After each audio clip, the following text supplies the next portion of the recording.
جوان ای اسبی بزی ای بچه های میانده ای محمد رسول چوانداز یکی از اسبای بهترین می میدانی طویل‌دره می محمد رسول خودش فقط در ته بز میبره و میپرته جیرانه چند ساله اسب؟ 6-7 میگیره اسبی 7 سال نشونهاش هم نشونهای خوب نیست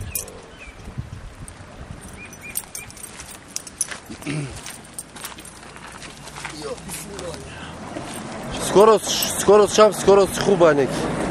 نه خمچک شبی نه خمچکی دستش محمد رسول بیاریم او را دامو بزنی و همین خمچک همینه خمچی نداره ای زور ایرا تو دا مودا عجایبه داورون عموما بز رسیدگی نیست راست میگه عموما جوی برای داو بزای ما میدونیم داو بزای ما میدونیم یاس نیست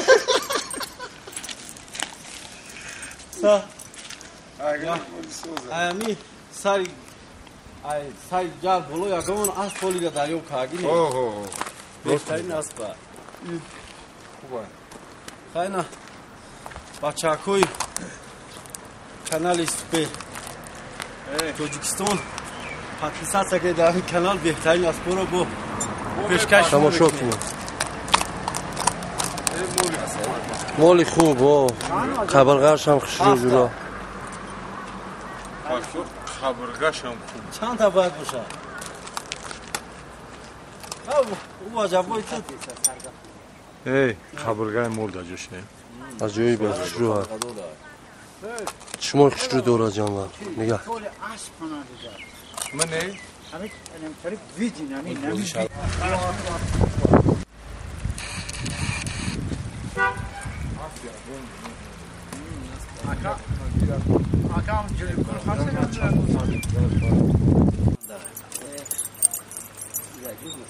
یه واسه ای همه خبرگاه سینه میره دورا فلان خرایی چورا یه ما دودار داریم کی را بردم ساتور گلوما نامی کا قبول تو من نبر و رفیق نونی هر ما هم رفیق جونیم در روی آدم گفت میزنیم و را تا شکتی بگم میزور های من همین مال هم میبینم میگم همین زیر بیدر خونه تو دوره یا نداره یک سرپه سگید می دکترش نرمونه هر کسی نکنیم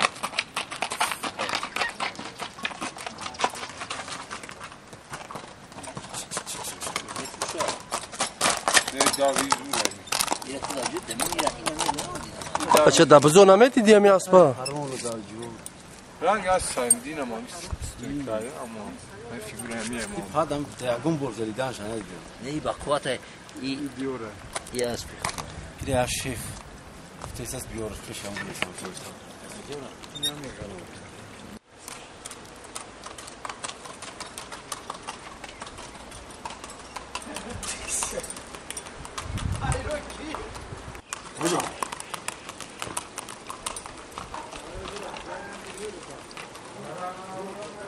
اگر